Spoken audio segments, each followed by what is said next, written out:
ఓం స్వస్తి శ్రీ గణేశాయ నమః. మహర్షి వేదవ్యాస గురవే నమః. మహామహోపాధ్యాయ పద్మశ్రీ పుల్లెల శ్రీరామచంద్రుడు గారు రచించిన మహాభారత సార సంగ్రహము అను కావ్య గ్రంథమునందలి ఉద్యోగ పర్వము. పాండవాదుల మంతనాలు.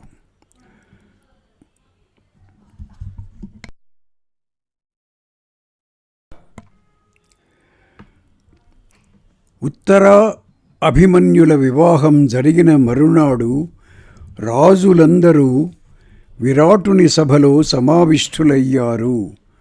వయోవృద్ధులు మాన్యులు అయిన విరాట ద్రుపదులు ముందుగా ఆసనాల మీద కూర్చున్నారు. వసుదేవుడు కూర్చున్నాడు. సాత్యకి, బలరాముడు, పంచాలరాజు దగ్గర, కృష్ణ, యుధిష్ఠిరులు విరాటుని దగ్గర కూర్చున్నారు. ద్రుపదుని కుమారులందరూ భీమార్జునులు, నకుల సహదేవులు, ప్రద్యుమ్నుడు, సాంబుడు, విరాటుని పుత్రులు, అభిమన్యువు అందరూ తమ తమ ఆసనాలను అలంకరించి ఉన్నారు. కొంతసేపు ఆ విషయాలు ఈ విషయాలు మాట్లాడుకున్న తరువాత కృష్ణుడు ఏమైనా మాట్లాడితే వినాలను ఉత్కంఠతో అందరూ అతని వైపే చూస్తున్నారు. కృష్ణుడు ఇలా ప్రారంభించాడు. శకుని మోసం చేసి యుధిష్ఠిరుణ్ణి ద్యూతంతో ఏ విధంగా ఓడించాడో, ఏ విధంగా యుధిష్ఠిరుడు రాజ్యం కోల్పోయాడో మీకందరికీ తెలిసిన విషయమే కదా. పరాక్రమం చేత రాజ్యం సంపాదించే సామర్థ్యం ఉన్నా కూడా ధర్మబద్ధులై ఈ పాండవులు పడరాని కష్టాలన్నీ పడ్డారు. ధర్మరాజుకు ఏది హితమో, దుర్యోధనునికి ఏది హితమో ఆలోచించండి.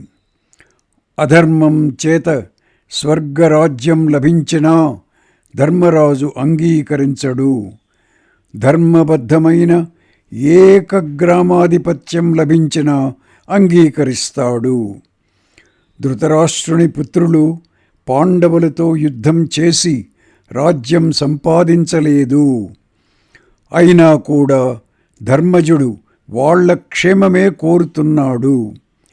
పాండుపుత్రులు దిగ్విజయం చేసి తాము సంపాదించిన రాజ్యాన్నే కోరుకుంటున్నారు. కౌరవులైతే అనేక పర్యాయాలు పాండవులను చంపడం కోసం ఎలా ప్రయత్నించారో మీకు తెలిసినదే. అందుచేత కౌరవుల రాజ్యలోభాన్ని, ధర్మజుని ధర్మతత్పరత్వాన్ని దృష్టిలో ఉంచుకొని ఏమి చేస్తే బాగుంటుందో మీరందరూ కలిసికట్టుగాను వేరువేరుగాను ఆలోచించండి. ధర్మబద్ధులైన ఈ పాండవులు సమయం పాలించి వచ్చారు. అనుకున్న దీనికి విరుద్ధంగా కౌరవులు ఏమైనా చేస్తే వీళ్ళు సహించరు. ఇంతకీ దుర్యోధనుని ఆలోచన ఏమో తెలియదు. అది తెలియకుండా మీరు మాత్రం ఏమి చేస్తారు? అందుచేత ఎవరినైనా ధర్మశీలుడైన సత్పురుషుణ్ణి వాళ్ల దగ్గరికి పంపి రెండు పక్షాల మధ్య శాంతి నెలకొనేటట్లు చేసి వీళ్లకు అర్ధరాజ్యం లభించేటట్లు చేయాలి. శ్రీకృష్ణుని తరువాత బలరాముడు ఇలా అన్నాడు. కృష్ణుని మాటలు మీరందరూ విన్నారు కదా. కౌరవులు పాండవులు కూడా సుఖంగా ఉండడమే మనం కోరుకొనదగినది. ఎవరైనా ప్రాజ్ఞుడు ధృతరాష్ట్రుణ్ణి భీష్మాదులను కలిపి వీరి మధ్య తగు విధంగా మైత్రీభావం నెలకొనేటట్లు చేయడం మంచిది అని నేను కూడా అనుకుంటున్నాను. అయితే వాళ్లతో మాట్లాడడం కోసం వెళ్ళేవాడు వాళ్లకు బాగా వంగి ఉంటూ వ్యవహరించాలి. ఎట్టి పరిస్థితిలోనూ వాళ్లకు కోపం కలగనీయకూడదు. వాళ్ళు చాలా బలవంతులుగా ఉన్నారు. విషయం అంతా వాళ్ళ అధీనంలో ఉంది. యుధిష్ఠిరుడు ద్యూతప్రియుడై రాజ్యం పోగొట్టుకున్నాడు. మిత్రులందరూ నివారించినా మానలేదు. ఇతడు కర్ణునితో గాని దుర్యోధనునితో కాని ఆడవచ్చును కదా, అలా చేయలేదు.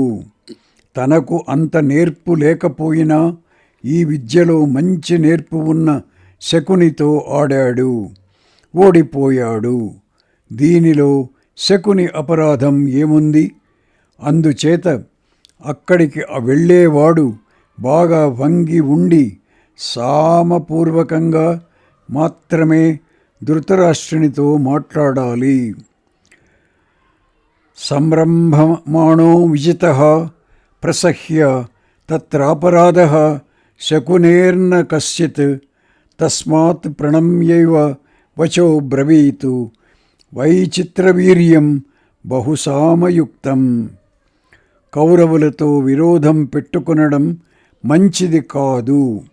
దుర్యోధనుడితో సామపూర్వకంగానే మంతనాలు జరపాలి.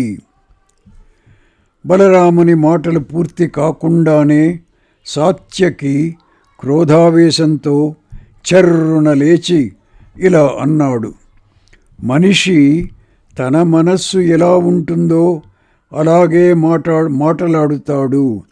నువ్వు నీ అంతరాత్మ ఎలా ఉందో అలాగే మాట్లాడావు.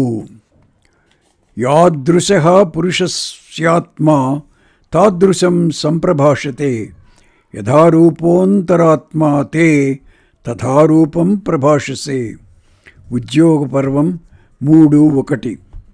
లోకంలో శూరులు ఉంటారు, దుర్మార్గులు ఉంటారు. ఎల్లప్పుడూ 2 పక్షాలు ఉంటాయి. ఒకే చెట్టుకు పండ్లున్న కొమ్మ, పండ్లు లేని కొమ్మ ఉన్నట్లు ఒకే కులంలో నపుంసకులు, పిరికివాళ్ళు పుడతారు, మహాబలశాలులు పుడతారు. ఏకస్మిన్నేవ జాయేతే కులే క్లీబ మహాబలే ఫలాఫలవతి శాఖే యథైక కస్మిన్ వనస్పతౌ. ఉద్యోగ పర్వము 3:3. లాంగలధ్వజ, నువ్వు ఇలా మాట్లాడుతున్నందుకు నాకేమీ బాధలేదు. నీ మాటలు వింటూ ఊరుకుంటున్న వీళ్ళందరినీ చూస్తే నాకు కోపంగా ఉంది. ధర్మరాజును గూర్చి అతనిలో ఏదో దోషం ఉన్నట్లు నువ్వు ఏ విధమైన జంకు గొంకు లేకుండా సభలో ఎలా మాట్లాడగలుగుతున్నావా అని నాకు ఆశ్చర్యంగా ఉంది. ఒక మహాత్మ్యుణ్ణి జూదానికి పిలిచి మోసం చేసి గెలిచిన వాళ్ళ జయం ధర్మజయం ఎలా అవుతుంది? వనవాసం పూర్తి చేసుకొని వచ్చిన తరువాత కూడా వీళ్ల జాడ గడువు పూర్తి కాక ముందే తెలిసిపోయింది అనేవాళ్ళు ధర్మాత్ములు ఎలా అవుతారు? రాజ్యాన్ని అపహరించాలని దుర్బుద్ధి లేని వారని ఎలా అంటావు? కథం చ ధర్మయుక్తాస్తే నా చ రాజ్యం జిహీర్నవ నివృత్తవాసాన్ కౌంతేయాన్ య ఆహుర్విదితా ఇతి. ఉద్యోగ పర్వము 3:10. భీష్మద్రోణ విదురాదులు చెప్పినా కూడా పాండవులకు తండ్రి ద్వారా సంక్రమించిన రాజ్యాన్ని వాళ్లకు ఇవ్వనంటున్న వానిని అనునయించడం అనగా ఏమిటి? వాళ్ళందరినీ కట్టి తీసుకొని వచ్చి ధర్మరాజు పాదాల మీద పడేటట్లు చేస్తాను. అందుకు అంగీకరించకపోతే యమలోకానికి పంపుతాను. ఆతతాయులైన శత్రువులను వధించడంలో అధర్మం ఏదీ లేదు. శత్రువుల దగ్గరికి వెళ్ళి యాచించడం అధర్మహేతువు, అపకీర్తికరం. యుధిష్ఠిరుడు తన రాజ్యం తాను పొందనైనా పొందాలి, కౌరవులు అందరూ పూర్తిగా సర్వనాశనమైన కావాలి, మరొక పక్షం లేదు. ద్రుపద మహారాజు సాత్యకి అభిప్రాయాన్ని సమర్థిస్తూ దుర్యోధనుని విషయంలో మృదుత్వం చూపడం గాడిద విషయంలో మృదుత్వం చూపడం వంటిది అన్నాడు. పాపాత్ముడు మృదువుగా మాటలాడేవాణ్ణి అసమర్థుడనుకుంటాడు. మృదుం వై మన్యతే పాపో భాషమాణమశక్తికం. ఉద్యోగ పర్వము 4:6. అందుచేత బలరాముని అభిప్రాయం నాకేమాత్రము అంగీకార్యం కాదు అని స్పష్టంగా చెప్పాడు. బలదేవస్య వాక్యం తు మమ జ్ఞానే న యుజ్యతే. ఉద్యోగ పర్వము 4:3. అయితే ముందుగా దూత ద్వారా వాళ్ళ అభిప్రాయం స్పష్టంగా తెలుసుకొనడం అవసరమే. అందుచేత నేను మంచి బుద్ధిశాలినెవరినైనా వాళ్ళ దగ్గరికి పంపుతాను. ఈలోపుగా మన మిత్రరాజులందరికీ వార్తలు పంపి వాళ్లను కూడగట్టుకుందాం అన్నాడు. కృష్ణుడు ద్రుపద మహారాజు మాటలను అంగీకరిస్తూ, మనం అందరము ఇప్పుడు వివాహ సందర్భంలో కదా ఇక్కడ కలుసుకున్నాం, అందుచేత ఆ ఆనందంతో మన నగరాలకు తిరిగి వెడదాం అన్నాడు. ద్రుపద మహారాజా, నీవు వయస్సు చేత విద్య చేత కూడా పెద్దవాడవు. ధృతరాష్ట్రునికి కూడా నీ మీద మంచి గౌరవభావం ఉంది. నువ్వు ద్రోణ కృపాచార్యుల మిత్రుడవు. మేం అంతా నీ శిష్యుల వలె నీవు ఎలా చెబితే అలా చేస్తాం. పాండవుల కార్యానికి భంగం కలగకుండా ధర్మబద్ధంగా ఏమి చెయ్యాలో అది చెయ్యి. ఆ విధంగా దూతను పంపు. ఎందుచేతనంటే మనకు కౌరవులతోనూ పాండవులతోనూ సంబంధం సమానమే. కిం తు సంబంధకం తుల్యమస్మాకం కురు పాండుషు. ఉద్యోగ పర్వం 5:3. మనం చేసిన ప్రయత్నానికి ఫలంగా దుర్యోధనుడు శాంతిని కోరితే మంచిదే. దర్పం చేత అజ్ఞానం చేత మనం చెప్పినట్లు చేయకపోతే మన మిత్రరాజులందరికీ సందేశాలు పంపించి మాకు కూడా వార్త పంపు. అథ దర్పాన్వితో మోహాన్న కుర్యాద్ధృతరాష్ట్రజః అన్యేషాం ప్రేషయిత్వా చ పశ్చాదస్మాన్ సమూహ్వయే. ఉద్యోగ పర్వము 6:18. కృష్ణుడు సపరివారంగా ద్వారకు వెళ్ళాడు. ద్రుపద మహారాజు పురోహితుణ్ణి పిలిచి అతనిని ధృతరాష్ట్రుని వద్దకు పాండవుల దూతనుగా పంపదలచి ఇలా అన్నాడు.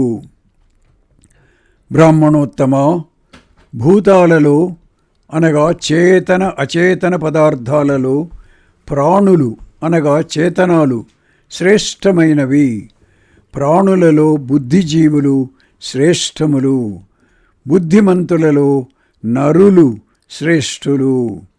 నరులలో ద్విజులు శ్రేష్ఠులు. ద్విజులలో వైద్యులు అనగా విద్యావంతులు శ్రేష్ఠులు. వైద్యులలో నిశ్చితమైన బుద్ధి గలవారు అనగా సరి అయిన నిర్ణయాలు తీసుకొనగలిగిన వాళ్ళు శ్రేష్ఠులు. కృతబుద్ధులలో కర్తలు అనగా పని చేసి చూపించేవారు శ్రేష్ఠులు. కర్తలలో బ్రహ్మవాదులు అనగా బ్రహ్మను తెలిసి దానిని గూర్చి మాట్లాడగలవారు శ్రేష్ఠులు.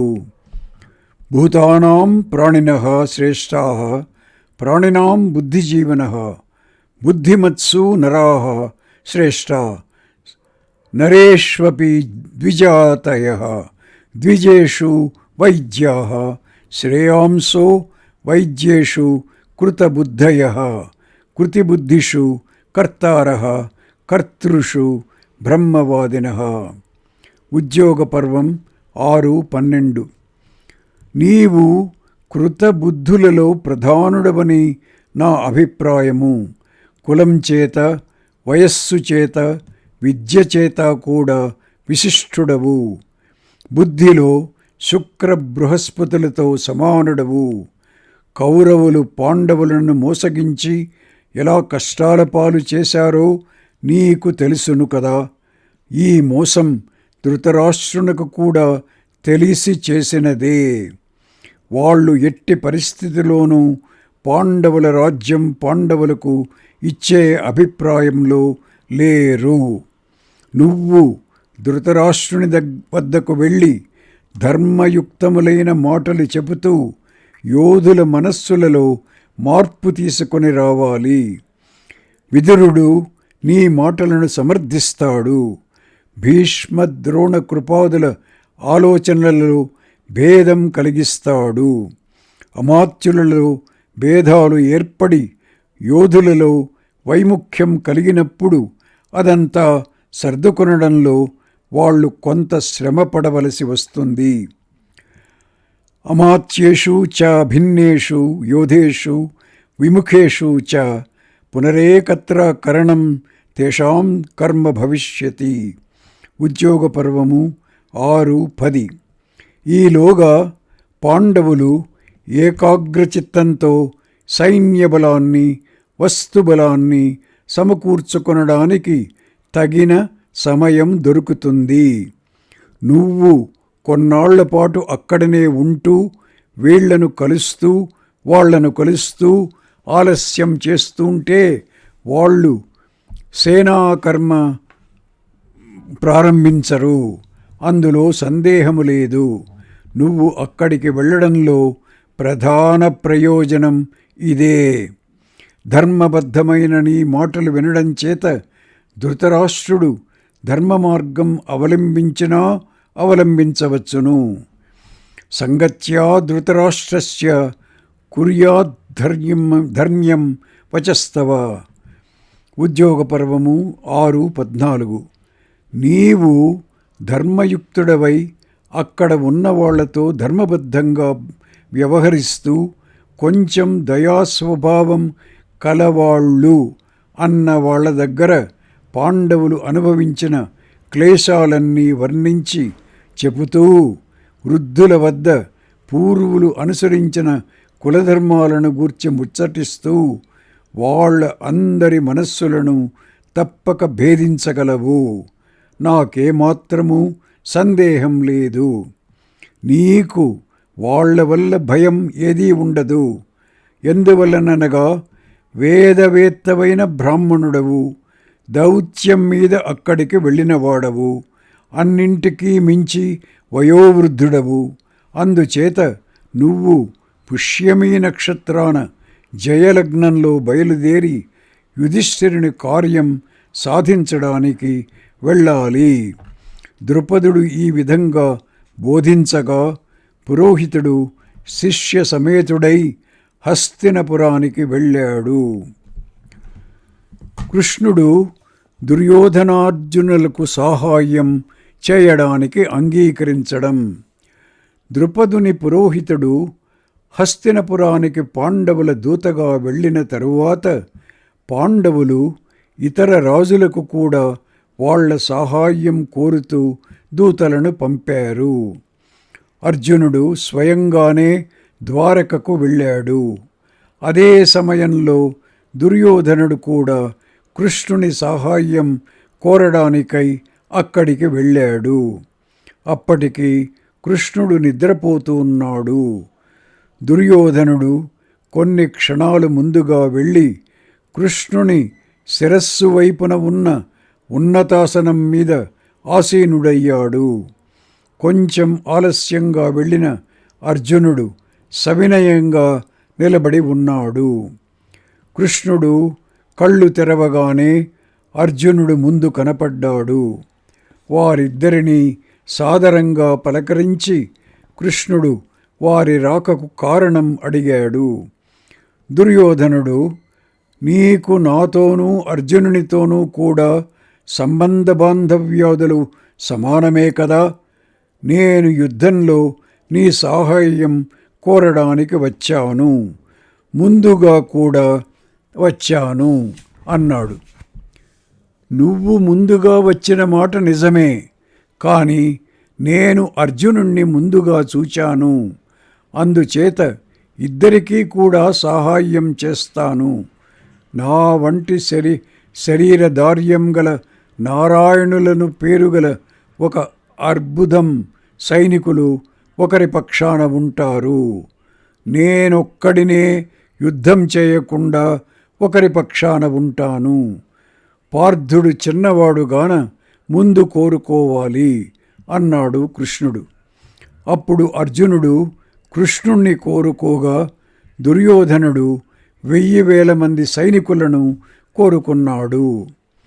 తరువాత దుర్యోధనుడు బలరాముని దగ్గరకు వెళ్ళి తను వచ్చిన పని చెప్పాడు. విరాటుని ఇంట్లో వివాహం అయినప్పుడు నేను చెప్పిన మాటలు కృష్ణునికి నచ్చలేదు. కృష్ణుణ్ణి వదిలి నేనుండను.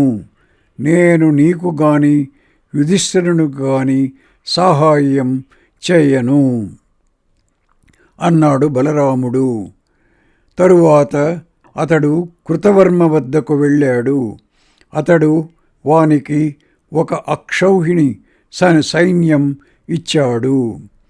యుద్ధం చేయని వానిని నన్ను ఎందుకు కోరుకున్నావు అని కృష్ణుడు అర్జునుణ్ణి దుర్యోధనుడు వెళ్ళిపోయిన తరువాత అడిగాడు. నువ్వు వాళ్ళనందరినీ సంహరించడానికి సమర్థుడవు, సందేహం లేదు. నేను కూడా ఒంటరిగా వాళ్ళనందరినీ సంహరించగలను. నీకు మొదటి నుంచి కీర్తి ఉండనే ఉంది. నువ్వు కూడా యుద్ధం చేస్తే ఆ కీర్తి కూడా నీకు వెళ్ళిపోతుంది. నాకు కీర్తి రావాలని నా కోరిక. అందుచే యుద్ధం చేయని నిన్ను కోరుకున్నాను. అయితే నీవు నాకు సారథిగా ఉంటే బాగుంటుందని ఎంతో కాలం నుంచి నేను అనుకుంటున్నాను. నాకు సారథ్యం చెయ్యి అన్నాడు అర్జునుడు. కీర్తి విషయంలో నీవు నాతో పోటీ పడుతున్నావన్నమాట. సరే, నేను నీకు సారథ్యం చేస్తాను. నీ కోరిక తీరుతుంది అన్నాడు కృష్ణుడు. దుర్యోధనుడు శల్యుణ్ణి వశపరచుకొనుట. యుధిష్ఠిరుడు దూతలను పంపగా శల్యుడు గొప్ప సైన్యంతో యుధిష్ఠిరునికి సహాయం చేయడానికి వస్తున్నాడు. ఈ విషయం తెలిసి దుర్యోధనుడు ఆ శల్యుడు ప్రయాణం చేయవలసిన సుదూర మార్గంలో అడుగడుగున డేరాలు, క్రీడాస్థానాలు, భోజన పానీయాదులు ఏర్పాటు చేశాడు. వాటినన్నింటినీ అనుభవిస్తూ శల్యుడు అదంతా యుధిష్ఠిరుడు ఏర్పాటు చేశాడు అనుభావంతో, నాకు ఇంత సంతోషం కలిగించిన యుధిష్ఠిరుని మనుష్యులు ఎక్కడా, వాళ్ళని తీసుకుని రండి, వాళ్లను తగు విధంగా సత్కరించాలి, యుధిష్ఠిరుడు ఏమీ అనుకొనడు అన్నాడు అక్కడున్న వాళ్లతో. అక్కడనే రహస్యంగా ఉన్న దుర్యోధనుడు ఎదురు వెళ్ళి శల్యుణ్ణి కలిశాడు. దుర్యోధనుని విషయంలో అత్యంత ప్రీతితో శల్యుడు, నీకేమి కావాలో కోరుకో అన్నాడు. నీవు నాకు సర్వసేనాయకుడవు కావాలి అని కోరాడు దుర్యోధనుడు. శల్యుడు అందుకు అంగీకరించాడు. దుర్యోధన, నువ్వు నీ నగరానికి వెళ్ళు, నేను యుధిష్ఠిరుణ్ణి కలిసి వస్తాను అని శల్యుడు దుర్యోధనుణ్ణి పంపివేసి ఉపప్లావ్యం వెళ్ళి యుధిష్ఠిరుని స్కంధావరంలో ప్రవేశించాడు. పాండవుల నుండి సపర్యలు అందుకొని కష్టాలన్నీ ధైర్యంతో ఎదుర్కొన్నందుకు వాళ్లను శ్లాఘించి ఆశీర్వదించి దుర్యోధనునకు తానిచ్చిన మాటను గూర్చి చెప్పాడు. యుధిష్ఠిరుడు, మహారాజా, నువ్వు చాలా మంచి పని చేశావు. నాకు ఒక భద్రం చెయ్యమని కోరుతున్నాను. నీవు సారథ్యం విషయంలో వాసుదేవునితో సమానుడవు. కర్ణార్జునుల మధ్య యుద్ధం జరిగేటప్పుడు నీవు కర్ణునికి సారథిగా ఉండవలసి ఉంటుంది. అప్పుడు నువ్వు అర్జునునికి ప్రాణాపాయం లేకుండా చూడాలి. అడుగడుగున కర్ణుని తేజస్సు తగ్గిపోయే మాటలు పలకాలి. మాతులా, ఇది అకర్తవ్యమే అయినా నా కోసం చెయ్యాలి అని కోరాడు. శల్యుడు అందుకు అంగీకరించాడు. మీరందరూ అనేకమైన కష్టాలు అనుభవించారు. అది మనస్సులో పెట్టుకొనకండి. అవన్నీ తీరిపోయాయి. మీ రాజ్యం మీకు లభిస్తుంది. ఎంతటి వాళ్ళకైనా కష్టాలు తప్పవు. ఒకప్పుడు దేవేంద్రుడు, అతని భార్య కూడా ఎన్నో బాధలు పడ్డారు అని అంటూ శల్యుడు ధైర్యం చెప్పాడు. యుధిష్ఠిరుడు అడుగగా అతడు ఇంద్రునికి అతని భార్యకు కలిగిన కష్టాలను ఈ విధంగా వర్ణించి చెప్పాడు. వృత్రాసుర వృత్తాంతము. పూర్వం మహాతపశ్శాలి, దేవతలలో శ్రేష్ఠుడు అయిన త్వష్ట అను ప్రజాపతి ఉండేవాడు. అతడు ఇంద్రుని ద్రోహం వల్ల 3 శిరస్సులు గల పుత్రుణ్ణి సృజించాడు. గొప్ప కాంతిగల ఆ విశ్వరూపుడు ఇంద్రస్థానాన్ని ఆక్రమించాలని కోరుతూ తపస్సు చేశాడు. సూర్య చంద్ర అగ్నులతో సమానమైన భయంకరములైన 3 ముఖాలలో ఒకదానితో వేదాధ్యయనము చేశాడు, ఒకదానితో సుర త్రాగాడు, ఒకదానితో అన్ని దిక్కులను త్రాగేస్తున్నాడా అన్నట్లు చూచాడు. తన పదవి ఎక్కడ పోతుందో అని భయపడి ఇంద్రుడు అతని తపస్సును భగ్నం చేయడానికై అప్సరసలను పంపాడు. కానీ వాళ్ళు అతని మనస్సును ఆకర్షింపలేకపోయారు. అప్పుడు ఇతనిని ఉపేక్షించకూడదని నిశ్చయించుకొని ఇంద్రుడు వజ్రాయుధం ప్రయోగించగా అతడు మరణించాడు. కానీ అతని ముఖాల తేజస్సు యథాపూర్వంగానే ఉంది. దానితో ఇంద్రుని మనస్సులో భయం కలిగింది. ఒక వడ్రంగి భుజానికి గండ్రగుడ్డలి తగల్చుకొని అక్కడికి వచ్చాడు. అతనితో ఇంద్రుడు, నీవు ఈతని శిరస్సులు ఛేదించు. నీకు మానవులు యజ్ఞంలో పశు శిరస్సును భాగంగా ఇచ్చేటట్లు చేస్తాను అన్నాడు. ఆ తక్ష అతని శిరస్సులు ఖండించాడు.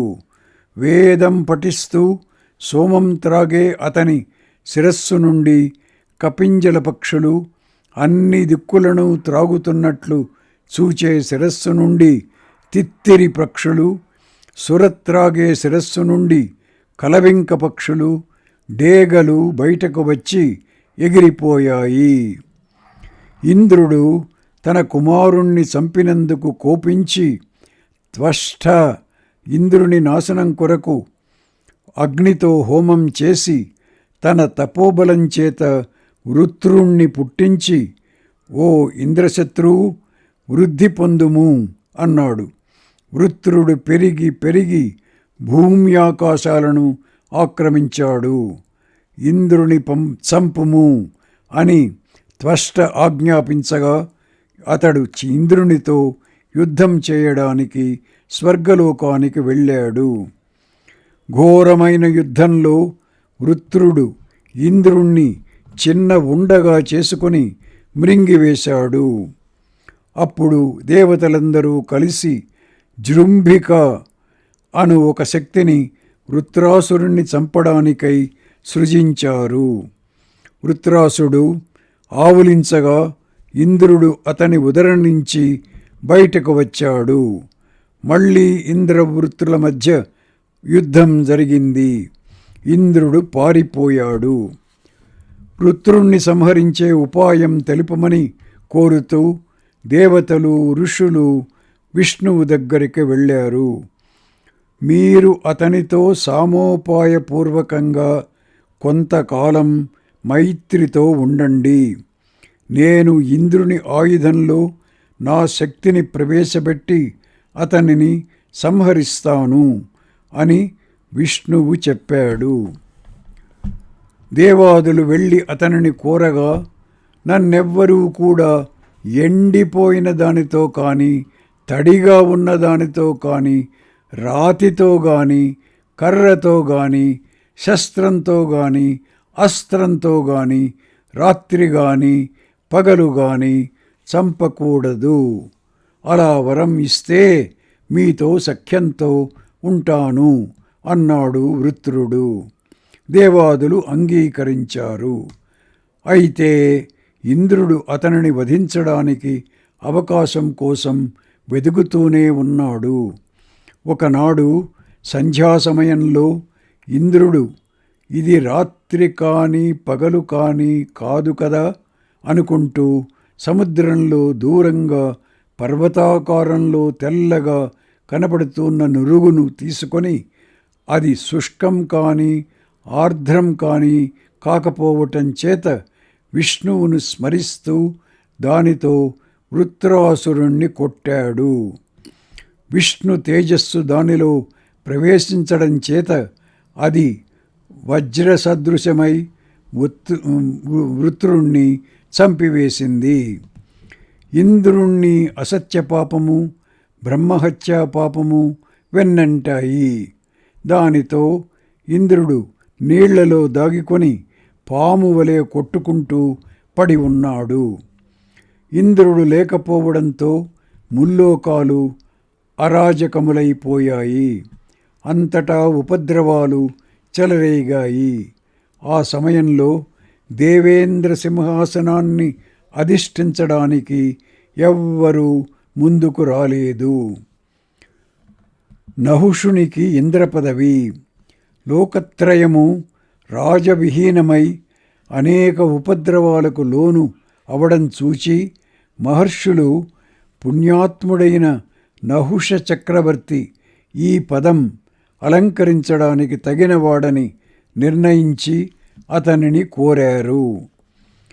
ఇంద్రుడంటే మహాబలశాలి కదా, నాకు ముల్లోకాలను పాలించే సామర్థ్యం లేదు అన్నాడు నహుషుడు. ఆ భయం ఏమీ లేదు, మా తపోబలం కూడా నీకు ఇస్తాం. నీ దృష్టి ఎవరి మీద ప్రసరిస్తే వాళ్ళ శక్తి నీకు సంక్రమిస్తుంది. తప్పక త్రిభువనాన్ని పాలింపగలవు అని చెప్పి ఋషులు అతనిని ఇంద్రుణ్ణిగా చేశారు. ఇంద్రపదవి లభించడంతోనే అతని తల పూర్తిగా తిరిగిపోయింది. కాలం అంతా అప్సరసలతోనూ వివిధ భోగాలతోనూ గడపడం ప్రారంభించాడు. ఒకనాడు ఇంద్రుని భార్య అయిన శచీదేవి అతని కంటబడింది. నేను ఇంద్రుడను కదా, ఈమె నాకెందుకు వశం కాలేదు, వెంటనే ఆమెను తీసుకొని రండి అని ఆజ్ఞాపించాడు. తనను ఏదో విధంగా రక్షింపమని శచీదేవి బృహస్పతిని శరణు వేడింది. నేను తగిన ఉపాయం చేస్తాను, నీ భర్తను నీవు పొందుతావు అని బృహస్పతి ఆమెకు అభయం ఇచ్చాడు. శచీదేవికి బృహస్పతి రక్షణం కల్పించి తన ఇంట్లో ఆశ్రయం ఇచ్చాడని విని సహుషుడు కోపోద్రక్తుడైపోయాడు. అతనికి అంత అత్యున్నతమైన స్థానము, పూర్వం ఏ ఇంద్రునికి లేని శక్తులు ఇవ్వడం చేత ఎవ్వరూ ఏమీ చేయలేని పరిస్థితిలో ఉన్నారు. శచీదేవిని స్వీకరించడం యుక్తం కాదు, ఆమె నుండి నీ మనస్సు మరల్చుకో అని కొందరు దేవతలు చెప్పగా, పూర్వం ఇంద్రుడు అహల్యను ఆమె భర్త జీవించి ఉండగానే కోరాడు కదా ఇంకా ఎన్నో దుష్కార్యాలు చేశాడు. ఆనాడు ఆ ఇంద్రుణ్ణి మీరేమైనా నివారించడానికి ప్రయత్నించారా అని వాళ్లను ఎదురు ప్రశ్న వేశాడు సహుషుడు. అహల్యా దర్శిత పూర్వం అశిపత్ని యశస్విని జీవతో భర్తురింద్రేణ స వహ్ కిం నా నివారితః బహూని చ నృశంసాని కృతానీంద్రేణ వై పురా వైధార్మ్యాణు పథపథాశ్చైవ స వహ కిం నా నివారితః. ఉద్యోగపర్వం 12:6-7. దేవగంధర్వాదులు ఇప్పుడు ఏమి చేస్తే బాగుంటుంది అని బృహస్పతిని అడిగారు. శచీదేవియే స్వయంగా వెళ్ళి నాకు కొంత సమయం ఇమ్మని సహుషుణ్ణి అడిగితే మంచిది. కాలంలో ఎన్ని విఘ్నాలైనా రావచ్చును. కాలానికి కాలమే ఏదో ప్రతిక్రియ చూపుతుంది. బహువిఘ్నః సురాః కాలః కాలః కాలం నయిష్యతి. ఉద్యోగపర్వం 12:26 అని బృహస్పతి ఉపాయం చెప్పాడు. శచీదేవి స్వయంగా సహుషుని దగ్గరకు వెళ్ళి నా భర్త జాడ తెలియడం లేదు కదా, నాకు కొంతకాలం గడువు ఇయ్యి అని కోరింది. అతడు అందుకు అంగీకరించాడు. ఆమె బృహస్పతి ఇంటికి వెళ్ళిపోయింది. బృహస్పతి ఇతర దేవతలందరూ కలిసి విష్ణువు వద్దకు వెళ్ళి దేవేశ, నీవే మా అందరికీ గతి. సమస్త భూతాలను రక్షించడానికై విష్ణుత్వాన్ని పొంది ఉన్నావు. రక్షార్థం సర్వభూతానాం విష్ణుత్వం ఉపజగ్మివాన్. ఉద్యోగపర్వం 13:12. నీ బలం చేతనే ఇంద్రుడు ఉత్తరాసురుణ్ణి సంహరించి బ్రహ్మహత్యాపాపంతో బాధపడుతున్నాడు. అతడు కనపడకుండా వెళ్ళిపోవడం చేత మేము అందరము కష్టాలలో చిక్కుకున్నాము. నువ్వే రక్షించాలి అని ప్రార్థించారు. నన్నే ఉద్దేశించి అశ్వమేధయాగం చేస్తే అతడు బ్రహ్మహత్యా పాపం నుండి విముక్తుడవుతాడు. మీరు కొంతకాలం ఓపిక పట్టండి, మీ కష్టాలన్నీ తీరుతాయి అని విష్ణువు అన్నాడు. వెంటనే వాళ్ళు ఇంద్రుడు దాగిన చోటుకు వెళ్ళి అతని చేత ఆ అశ్వమేధయాగం చేయించగా అతడు పాప విముక్తుడయ్యాడు. కానీ నహుషుణ్ణి ఎదిరించి తన స్థానం సంపాదించుకునే ధైర్యం చాలక అంతర్ధానం చెంది ఎచటనో దాగుకున్నాడు. శచీదేవి దుఃఖార్తురాలై రాత్రి దేవిని ఉపాసించింది. ఆమె అనుగ్రహం చేత తన భర్త ఉన్న స్థానం తెలుసుకున్నది. అతడెక్కడో హిమాలయ సముద్రాల అవతల ఒక సరస్సులోని పద్మనాళంలో దాగి ఉన్నాడు. అచటికి శచీదేవి వెళ్ళి తనకు సహుషుని వల్ల కలగనున్న పరాభవాన్ని గూర్చి తెలిపింది. ఆ మాట విని ఇంద్రుడు, ఇప్పుడు ఎవ్వరూ కూడా సహుషుణ్ణి ఎదిరింపజాలరు కదా, నేనొక ఉపాయం చెబుతాను, అలా చెయ్యి.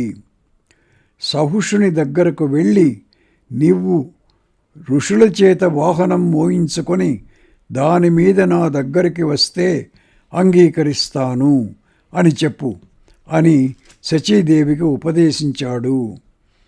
ఆమె నహుషుని వద్దకు వెళ్ళి నీవిచ్చిన గడువు దాటగానే నేను నీ దాననవుతాను. ఇంద్రునికి రథాలు, ఏనుగులు, అశ్వాలు మాత్రమే వాహనాలుగా ఉండేవి. విష్ణువుకు కానీ బ్రహ్మకు కానీ శివునికి కానీ లేని వాహనాన్ని అధిష్ఠించి నీవు నా వద్దకు రావాలి. ఋషులందరి చేత పల్లకి మోయించుకొని దానిలో ఎక్కి రావాలి. నేను నీకు వశురాలనవుతాను. 3 లోకాలలోనూ ఎవరు నువ్వేమి చేసినా ఎదురు తిరగజాలరు కదా అంది. నహుషుడు చాలా సంతోషించాడు. శచీదేవి బృహస్పతి దగ్గరకు వెళ్ళి జరిగినదంతా చెప్పింది. నహుషుడు ఋషుల చేత పల్లకి మోయించుకొని బయలుదేరాడు. మార్గమధ్యంలో ఈ ఋషులు బ్రహ్మదేవుడు చెప్పిన గోప్రోక్షణ మంత్రాలు ప్రమాణమేనా కాదా అని సహుషుణ్ణి అడిగారు. అవి ప్రమాణం కాదన్నాడు సహుషుడు. నువ్వు అధర్మ మార్గంలో ప్రవర్తిస్తున్నావు. ఋషి ప్రోక్తాలైన ఆ మంత్రాలు మాకు ప్రమాణములే అని ఋషులు అన్నారు. ఇలా వాగ్వివాదం జరుగుతుండగా సహుషుడు తన పాదంతో అగస్త్యుని శిరస్సు మీద తన్నాడు. దానితో అతడు అనగా సహుషుడు తేజోవిహీనుడు అయిపోయాడు. వెంటనే ఆ ఋషులు, నీవు 10,000 సంవత్సరాలు సర్పంగా పడి ఉంటావు అని శపించి తరువాత స్వర్గానికి వెళ్ళేటట్లు శాప విముక్తి కూడా ప్రసాదించారు. అంతకు పూర్వమే దిక్పాలకులందరూ అన్వేషించగా బయటకు వచ్చి నహుషుణ్ణి ఎలా పదభ్రష్టుణ్ణి చెయ్యాలా అని ఆలోచిస్తున్న ఇంద్రునకు ఈ విషయం తెలిసి అతడు తిరిగి తన స్థానంలో సుఖంగా ఉన్నాడు. యుధిష్ఠిరా, నీవు కూడా నీ రాజ్యాన్ని తప్పక పొందుతావు అని చెప్పి శల్యుడు దుర్యోధనుని సైన్యావాసంలోనికి వెళ్ళిపోయాడు. ఓం తత్సత్.